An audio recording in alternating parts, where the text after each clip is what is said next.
Benedikt, já, hlýtur nú að vera svona frekar svekkjandi tap fyrir þína drengi hér í kvöld. Hvað að gerast?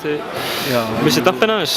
Þetta var bara 50-50 leikur hérna og sem við leittum hérna helviti lengi. Já. En hérna eins og ég er búinn að vera að segja menn, svo þú veist, þegar síðasta mínútan, 1,5 eða 2, hvað sem það var, þá komu menn bara eins og Brynjar Þór Björnsson, Jón Arnar Stefánsson og já, tók þetta bara í sínar hendur. Já. Og ég ætla ekkert eitthvað að fara á baki á mönnum mínum. Þú veist, það er bara, þeir eru bara ógeðslega góðir. Já. Og kunna loka svona leikjum og ég held að Brilli þegar með 87% nýtingu í stórum skotum frá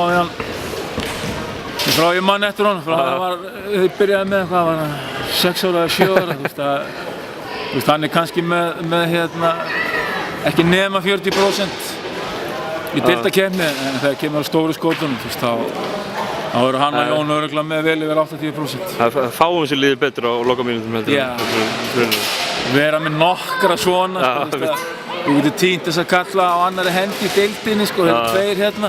Já. Þannig að hérna, já, auðvitað maður vilja vinna þetta, við vorum í bullandi séns, en margt jákvætt og ég vona bara að Þór sé bara komið til þess að vera í þessu og noti þessa reynslu í framtíðin. Já, við tölum aðeins það, þá er þetta, já, nú komið upp, eru þið nýlegar í deildinni, þess að hafa staðið ykkur bara vel í vetur, myndi ég segja. Þið hlýtur nú að vera ánægðir með samt árangurinn, svona, ég veit að það eru 10 mínútur síðan leikurinn kláraðist og allt það, en hérna. Ég veit hvað átt við, ég veit eiginlega ekki hvernig ég á að orða þetta, sko. Þetta er, þú veist, maður er ánægður sumu leyti, en svo er ég náttúrulega ógeðslega svekktur að hafa ekki náð að klára tímabilið með þann hóp sem við lögðum upp með fyrir tímabil. Það var vont að missa lykilleik með saman hvort það hefði verið hann eða Lúis hefði farið eða Tryggvi eða Þröstur. Það skiptir ekki máli, bara að missa einn úr þessum kjarna sem við vorum að spila á. Það var bara vont, við erum í 4. sæti þegar þetta gerist. Við erum í top 4, bara nokkuð stetti, 4-5.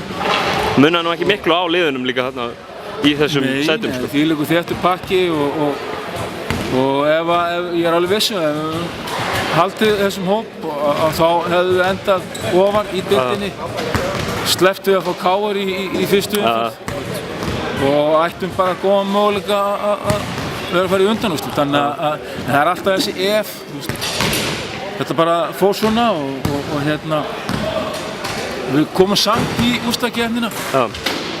Þannig að þú veist, ég er ánægður með það að þetta hrundi ekki hjá okkur. Við héldum þokkalegum dampi og strákarnir stóðu þessu bara ótrúlega vel. Þannig að við erum með 2 unglinga startera hérna síðustu 2 ár. Fengum bara traustið í fyrra og eru bara búin að keyra honum eins og Ragga og Tryggva og vonandi þetta bara nýtist klúbbnum og þessum strákum. Talandi klúbbinn, þú voru þetta náttúrulega fyrsta árið eftir nokkur ára fjarveru frá efstu deild. Hvernig gengur að, ég meina, koma norðamönnum inn á körfubolta? Finnst þér Akureyri verið að snúast meira í að vera körfuboltabær? Já, það er búið að koma alveg þvílíkt óvart hvað er mikill áhuga á körfubolta. Það er frábær mæting, við erum að fá að meðaltali 400 manns á leiki og við byrjum tímabilið illa, komum eins og nýlega og tók ekki smá tíma og fót okkur í deildinni, töpum fyrstu 3. Fólki held alltaf áfram að mæta og styðja okkur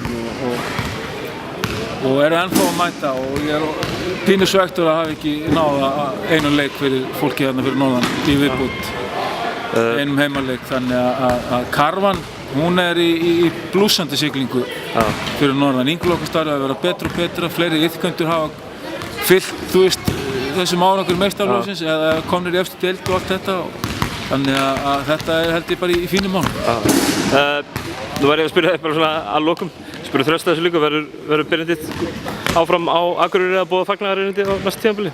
Ég bara veit ekki, þú veist. Ertu ekki með lausan samning? Ég er ekki allir samningar bara lausir. Já, ég veist að